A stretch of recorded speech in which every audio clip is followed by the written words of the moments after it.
పార్వతి గారు కావచ్చు, లేకపోతే సరస్వతి కావచ్చు, లేకపోతే లక్ష్మీదేవి వాళ్ళందరూ హైందవులు ఆరాధ్య దైవాలుగా ఉన్నారండి. వాళ్ళ దేవుళ్ళు కాదు అంటే నేను యేసుక్రీస్తు దేవుడు అని నమ్మినప్పుడు వాళ్ళ దేవుళ్ళు కాదని చెప్పవలసినంత అవసరం నాకు లేదు. మీరు మత ప్రచారకులు అని నేను అంటా, మీరు ఏమంటారు?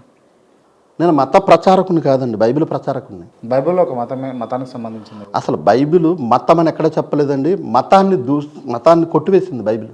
మతం నన్ను నమ్మినవాడు మంచివాడు అవుతాడు, నన్ను నమ్మనివాడు చెడ్డవాడు అవుతాడు అని బైబిల్ ఎక్కడైనా ఉందా? అదే నన్ను నమ్మినవారు మంచోళ్ళు అవుతారు, పరిశుద్ధులు అవుతారు అని ఎక్కడ? సార్ నేనే ఉదాహరణ అండి.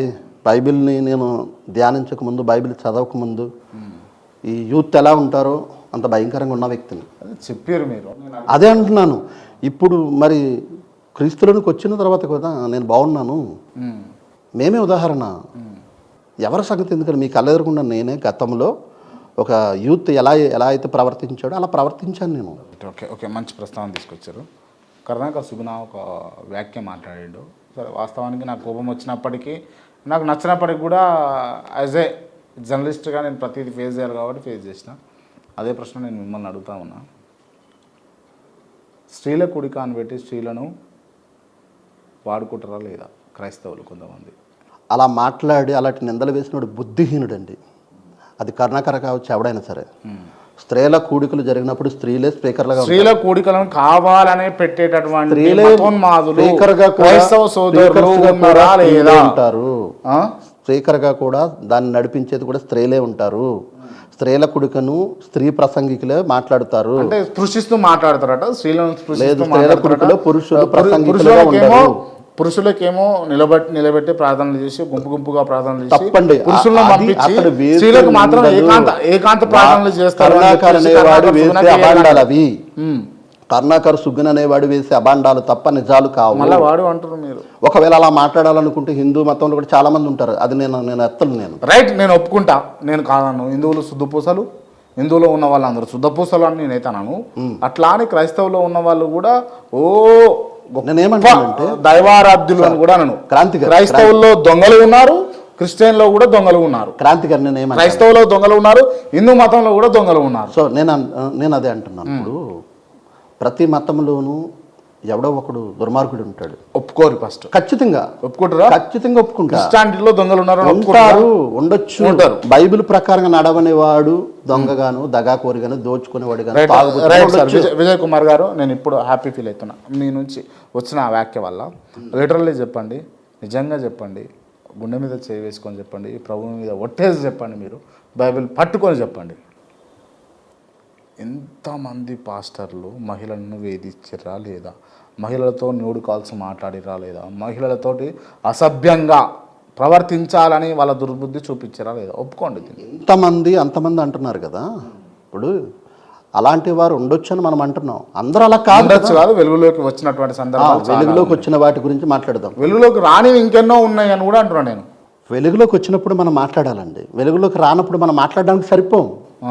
వెలుగులోకి వచ్చిన వాటి గురించి మనం వెలుగులోకి రాకుండా ఎన్ని జాగ్రత్తలు తీసుకొని వెలుగులోకి వచ్చిన వారు ఎవరైనా అలాంటి ఉంటే సార్ ఒకటేండి. ఇప్పుడు అన్యాయంగా నేరం మోపబడి వెలుగులోకి వచ్చిన సంఘటనలు ఉన్నాయి. అతడు నిజంగా చేసి వెలుగులోకి వచ్చిన సంఘటనలు కూడా ఉన్నాయి. మా దృష్టికి రాకుండా ఉండవండి. ఇప్పుడు పోలీస్ స్టేషన్కి వెళ్ళే ముందు మా దృష్టికి వస్తాయి, నాలాంటి వాడి దృష్టికి వస్తాయి. ఇలా పలానా పాస్టర్ పలానా వాడు ఇలా చేశాడన్నా మమ్మల్ని, కాబట్టి మీరు ఏమన్నా దీనికి ఏమైనా న్యాయం చేయగలరా అని మా దృష్టికి వస్తాయి. దృష్టికి రాకుండా ఏమీ రావు. సో ఉంటాయి. అంటే నేరం మోపబడిన వారు ఉన్నారు, నేరం మోపబడి వెలుగులోనికి వచ్చిన వారు ఉన్నారు. అలా నిజంగా చేసిన వారు ఉండొచ్చు, ఎక్కడో రేరుగా. ప్రతి మతంలో ఉన్నట్టు ఇందులో కూడా చీడపురుగులు ఉండొచ్చు. వాళ్ళు బైబిల్ని బట్టి నడుచుకున్నవారు కాదంటున్నాను నేను. తప్ప అందరూ అలాగా అని అనుకోవద్దు. ప్రతి మతంలో దొంగలు ఉన్నట్టుగానే క్రిస్టియానిటీలు కూడా ఉండొచ్చు. ఆ వెలుగులోకి వచ్చిన వారు దొంగలనండి. నేరం మోపబడిన వారు కూడా ఉన్నారు, అన్యాయంగా నేరం మోపబడిన వారు ఉన్నారు, కావాలని నేరం మోపిన వారు కూడా ఉన్నారు. ఎవరున్నారు అట్లా? ఉన్నారండి చాలామంది. నా దృష్టికి వచ్చిన వారు చాలామంది ఉన్నారు. ఎవరున్నారు అంటున్నారు? ఉన్నారు సార్, వాళ్ళ పేర్లు మనం చెప్పకూడదు. ఓకే, నేను ఏ ప్రశ్నలు అడిగినా మీరు సమాధానానికి సిద్ధంగా ఉన్నారు కాబట్టి నేను ఒక వ్యక్తి కాల్ చేసుకోవచ్చా? విత్ యువర్ పర్మిషన్ అడగండి. చేసుకోవచ్చా? మీరు చెప్తేనే కాల్ చేస్తా. అలాగే చేయొచ్చా?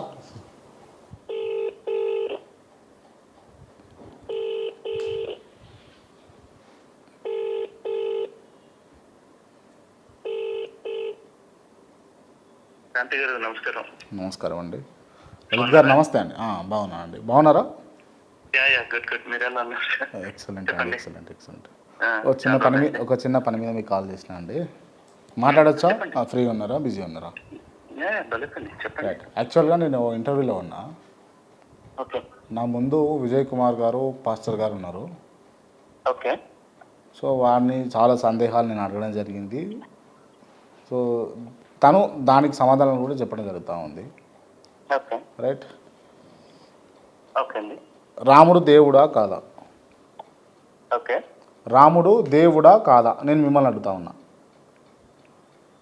ముమ్మాటికి దేవుడే కదా. దేవుడే. దేవుడు ఒక్కడే, యేసుప్రభు ఒక్కడే దేవుడు అని చెప్పేసి తను చెప్తా ఉన్నాడు. మీరు దీనికి ఏమంటా ఉంటారు? తన మతం ప్రకారం తను యేసుక్రీస్తు ఒక్కడే దేవుడు అని నమ్మారు అనుకోండి, నాకు ఎటువంటి అభ్యంతరం లేదు. ఎందుకంటే ఆ మతాన్ని నమ్మటం యేసుక్రీస్తు దేవుడు అని నమ్మటం. కానీ ఇక్కడ నేను యేసుక్రీస్తు దేవుడు అని నమ్ముతున్నాను కాబట్టి క్రైస్తవులకు కూడా యేసుక్రీస్తు దేవుడు అనే భావన కల ఆయనకు ఉందనుకోండి, అది ముమ్మాటికి నేను ఖండించాల్సిన పరిస్థితి. అంటే క్రైస్తవులకు దేవుడు ఎవరైతారు అంటున్నారు మీరు? అదేనండి, తన క్రైస్తవ మతంలో ఉన్నాడు అనుకుంటుంటేనే విజయ్ కుమార్ అనే వ్యక్తి యేసుక్రీస్తుని దేవుడిగా నమ్ముతున్నాడు కాబట్టి, దేవుడిగానో దేవుడి కుమారుడిగా నమ్ముతున్నాడు కాబట్టి దాని వరకు నాకు ఎటువంటి అభ్యంతరం ఉండదు. కానీ అదే విజయ్ కుమార్ గాని లేకపోతే ఇంకొక పాస్టర్ గాని లలిత్ కుమార్ కూడా యేసుక్రీస్తే దేవుడు అనే మాటకు వచ్చారనుకోండి, డెఫినెట్ గా బైబుల్ సిద్ధాంతాలని, క్రైస్తవ్యాన్ని, యేసుక్రీస్తు జీవితాన్ని, పాస్టర్ల ప్రచారాన్ని అన్నిటిని ఖండించాల్సి ఉంటుంది. Okay, right. మీరు బైబిల్ని నమ్ముతారా అండి? నేను నమ్మను కదా. నేను నమ్మను. నా బైబిల్ నమ్మితే నేను క్రైస్తవుని అవుతా కదా. నేను ఎట్లా నమ్మక? నా సైడ్ నుంచి you are very clear. Okay, right. ఇప్పుడు ఏమంటున్నారు? ఇప్పుడు విజయ్ గారు చాలా అంశాలు మాట్లాడారు, మీకు కూడా సుపరిచితమే అని అనుకుంటున్నాను నేను. నాకు మిత్రుడే అని చెప్పండి. రైట్. సో తను మాట్లాడే అంశాలన్నీ కూడా అంటే యేసుక్రీస్తు దేవుడు, యేసు ప్రభువు నమ్మిన వాళ్ళు మంచివారు లేకపోతే పరిశుద్ధులు అని చెప్పేసి చెప్తా ఉంటారు కదా, మీరు ఏమంటారు దీనికి? అర్థం కాదు, క్వశ్చన్ ఒకసారి రిపీట్ చేయండి. యేసు ప్రభువుని నమ్మిన వాళ్ళు, యేసు ప్రభువును నమ్ముకున్న వాళ్ళు పరిశుద్ధులుగా పరిగణిస్తారు అని తను చెప్పే వ్యాఖ్యలకు మీరు ఏమంటారు అంటున్నాను. ఇప్పుడు అదే యేసుక్రీస్తుని నమ్మినంత మాత్రం పరిశుద్ధులుగా పరిగణించబడతారు అని ఒకవేళ విజయ్ కుమార్ గారు అంటే మాత్రం అది అభ్యంతరకరమైన వ్యాఖ్యనే. ఎందుకంటే యేసుక్రీస్తుని నమ్ముతున్న ఎంతో మంది ఈరోజు పాపాలు చేస్తున్న వాళ్ళు ఉన్నారు, అందులో పాస్టర్సే ఉన్నారు. మరి ఇప్పుడు యేసుక్రీస్తుని నమ్మారు కాక వాళ్ళు రేపులు చేసిన పరిశుద్ధులే పవిత్రులు అంటే దానికి ఇంకా అర్థం పత్రం లేదు కదా. రేపులు చేసిన సంఘటనలు ఉన్నాయా? చాలా సంఘటనలు ఉన్నాయండి. నా దగ్గర పేపర్ కటింగ్స్ అన్ని మీకు వాట్సాప్ చేయమంటే అన్ని చేస్తాను, ఒక 30-40 ఉంటాయి. రైట్. సో సందర్భోచితంగా మీకు కాల్ చేయడం జరిగింది సార్. నేను మీతో మళ్ళీ మాట్లాడినా పర్లేదు. విజయ్ కుమార్ గారు ఏదైనా అడుగుతానంటే అడగమనండి. నేను అంటే సడన్ గా చేశారు కదా, అయినా కూడా పర్వాలేదు. రైట్. ఏదైనా అడుగుతానంటే వారికైనా సమాధానం చెప్తాను. ఒక్క నిమిషం, మీరు లైన్లో ఉండండి. ఒక్క నిమిషం. విజయ్ కుమార్ గారు యాజ్ ఎ క్రిస్టియన్గా మీరు ఏమైనా అడగదలుచుకున్నారు ఒక హిందూ సోదరుడు అయినటువంటి లలిత్ కుమార్ గారిని? లలిత్ కుమార్ గారు సో వాళ్ళతో ఎప్పుడో వాదోపవాదాలు డిబేట్లు అన్నీ అయిపోయినాయండి. అతనితో మాట్లాడవలసినంత అవసరం లేదు. సమయం వచ్చినప్పుడు మాట్లాడదాం. ఇప్పుడు ఇంటర్వ్యూలో ఫోన్లో మాట్లాడవలసినంత అవసరం అయితే లేదు. నిజమని అంటారు ఏదైనా. ఇప్పుడు మీరు అతనితో మాట్లాడుతూ ఏమన్నారు?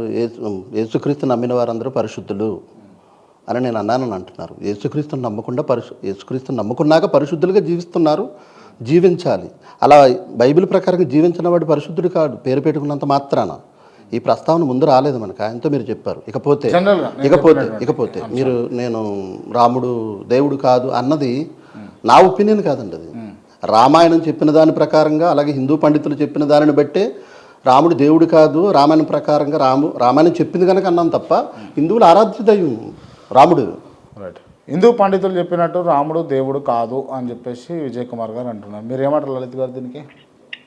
ప్రాబ్లం ఏంటంటేనండి, ఇక్కడ రాముడు మానవుడిగా ఉండటం కోసం వచ్చాను అన్న విషయం రాముడికి తెలుసు. ఓకే. కాబట్టి రాముడు నేను దేవుణ్ణి అంగీకరించడానికి ఇష్టపడలా. ఎందుకంటే మీరు యుద్ధకాండలో చూసినట్లయితే స్వయంగా పరమశివుడే వచ్చి రామ నువ్వు సాక్షాత్తు వైకుంఠ నారాయణుడివి, నీవు అని చెప్పేసి గుర్తు చేస్తే కూడా అప్పుడు రాములు వారు చెప్తారు, ఆత్మానం మానుషం అన్యే రామం దశరథాత్మజం అని చెప్పేసి ఒక మాట చెప్తారు. అంటే నన్ను నేను ఒక మానవుడిగానే అనుకుంటున్నాను, దశరథ పుత్రుడిగానే అనుకుంటున్నాను అన్నారు. నిజంగా నేను దేవుణ్ణి అని ఆయన అనుకుంటే గనక మానవులకు ఆయన ఆదర్శం నేర్పించలేడు. కారణం ఏంటంటే అది దేవుళ్ళకి మాత్రమే సాధ్యమయ్యే పనులు అవుతాయి తప్ప మానవ మాత్రులు చేయగలిగేది అవ్వవు. కాబట్టి రాముడు ఎక్కడా కూడా మీరు చూసుకోండి, మొదటి నుంచి ఆయన అవతార పరిసమాప్తి వరకు కూడా ఎటువంటి అద్భుతాలు చేయలే. ప్రతిదీ మానవుడు సాధించగలిగేది ఆయన సాధించాడు. అంటే ఈ రోజు రాముడు సముద్రం మీద వారధి కట్టించాడు అంటే ఆ రాముడు దేవుడి కాబట్టి కట్టించాడు, మామూలుడు కట్టించగలడు అని ఎవరిని అన్నారు అనుకోండి, దానికి అర్థం లేదు. రాముడు మనిషిగానే ప్రయత్నం చేశాడు. ప్రతి మనిషికి అట్లా తీసుకోవాల్సిన ఆదర్శం ఏంటంటే మనిషి తలుచుకుంటే సముద్రం మీద వారధి కట్టడం కూడా కాని పని కాదు, చెయ్యొచ్చు అని చెప్పాడు. మనం ఇవాళ ప్రయత్నమే చేయకుండా ఆ రాముడికి కాబట్టి అయిన మన వాళ్ళు ఎక్కడైతే అంటే అది మన చేతికంతనం, రాముడికి చేతికంతనం అనుకోకూడదు. అలాగే రాముడు విష్ణుమూర్తి అంశ అన్న విషయం బాలకాండలో ప్రారంభంలో చెప్పబడింది. అదేవిధంగా యుద్ధకాండలో చాలా చోట్ల సందర్భాలు వచ్చాయి. రాముడు దాన్ని అంగీకరించలేదు. కారణం ఏంటంటే రాముడు మనిషిగా బ్రతకడానికి వచ్చారు కాబట్టి పూర్తిగా చివరిదాకా మనిషిగానే బతికారు. అందుకే శ్రీరాములు వారి అవతారాన్ని పూర్ణావతారం అంటారు, శ్రీకృష్ణుడి అవతారాన్ని పరిపూర్ణ అవతారం అంటారు. అంటే శ్రీకృష్ణుల వారు మానవుడిగా ఉంటూనే దైవత్వం కూడా చూపించారు. కానీ రాముల వారు పూర్తిగా మానవుడిగానే ఉండేలాగా బిహేవ్ చేశారు. ఆయన మానవుడిగా నడుచుకున్నంత మాత్రాన ఆయన మానవుడే దేవుడు కాదు అని అన్నారు అనుకోండి, అది వాళ్ళ అమాయకత్వం అనాలి. రైట్ సార్, అవతార లక్ష్యం ఏదైతే ఉందో ఆ లక్ష్యాన్ని నెరవేర్చుకుని వెళ్ళారు. ఓకే రైట్ అండి. అలాగే నేను ఒక ప్రశ్న విజయ్ కుమార్ గారిని అడగొచ్చాను ఆ తరఫున. రైట్ అడగండి. అంటే క్రైస్తవ్యం ప్రకారం దేవుడు అందరినీ సృష్టించాడు అని చెప్పేసి చెప్తారు. అలాగే క్రైస్తవ్యం ప్రకారం చూసుకుంటే పునర్జన్మ కూడా లేదు, ఉన్నది ఒకటే జన్మ. ఒకటే జన్మలో ఉన్నప్పుడు దేవుడు కొంతమందిని అందగాళ్ళుగా, కొంతమందిని కురూపులుగా, కొంతమందిని ఐశ్వర్యవంతులుగా, కొంతమందిని పేదవారిగా, కొంతమందిని అన్ని అవయవాలు సవ్యంగా ఉన్నవాళ్ళుగా, కొందరిని వికలాంగులుగా ఎందుకు పుట్టించడం జరిగింది? మీరు విన్నారా? అసలు అతని మాటలు నేను అసలు పట్టించుకోవడం లేదండి. మీరు వింటలేరు ఇప్పుడు ఈ మాటలు. అసలు మీరు మాట్లాడే అతను చెప్పే ఏ మాటలు నేను పట్టించుకోవడం లేదు, అతనికి సమాధానం కూడా నేను ఇవ్వదలుచుకోలేదు. ఇవ్వాలని చెప్పేసి తను అనుకోవడం లేదు. అసలు అతను ఏం మాట్లాడుతున్నాడు, అసలు ఇప్పుడు ఏది సందర్భము ఏంటి, అప్పుడు అతను మీరు తీసుకుని అతను చెప్పేది మీరు వినడం ఏంటి, అతను అడగకుండా. నేను ఇక్కడ అమర్యాదగా మాట్లాడలేదు, వీళ్ళు ప్రశ్న అడగలేదు, సహేతుకమైన ప్రశ్న అడిగాను, కించపరిచే ప్రశ్న కూడా అడగల. మరి దీనికి ఆయన నాకు సమాధానం ఎదురుపడ్డారు అనుకోండి, సమాధానం మాట్లాడుకోవచ్చు. అడుగుతున్నారు కదా స్వయంగా, మీరు సమాధానం చెప్పొచ్చు కదా. ఏమన్నా సమాధానం ఇప్పుడు ఇలా ఫోన్లో కాదు కదా సమాధానం చెప్పుకునేది, ఫోన్లో కాదు కదా సమాధానం చెప్పుకునేది. లలిత్ కుమార్ అని అతను చెప్తున్నాను నేను. అతనితో మీరు మాట్లాడి అవి మీరు అడగండి నన్ను. అతనితో మాట్లాడిన తర్వాత అతను ఏమడుగుతున్నాడో నన్ను అడగండి, నేను సమాధానం చెప్తా.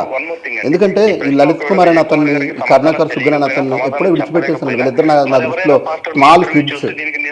ఈ లలిత్ కుమార్ కానీ కరుణాకర్ సుగ్గన్ అనే వాళ్ళు కానీ వీళ్ళిద్దరు స్మాల్ కిడ్స్ నా దృష్టిలో. వీళ్ళ గురువులు ఉంటారు కదా, వీళ్ళ గురువు అని చెప్పుకునే రాధా మనోహర దాస్ ఉంటాడు కదా, అతడు రావాలి. వాళ్ళ గురువులు ఎవరన్నా ఉంటే వాళ్ళు రావాలి. వీళ్ళేంటండి బచ్చాగాళ్ళు నా దృష్టిలో. లలిత్ కుమార్ కానీ కరుణాకర్ సుగ్గన్ కానీ వీళ్ళు నా దృష్టిలో కిడ్స్. అందుకే ఎప్పుడూ విడిచిపెట్టేసా, 3 years బ్యాకే వాళ్ళని విడిచిపెట్టేసా, కాళ్ళతో తన్నవతలు పడేసా. సో కాబట్టి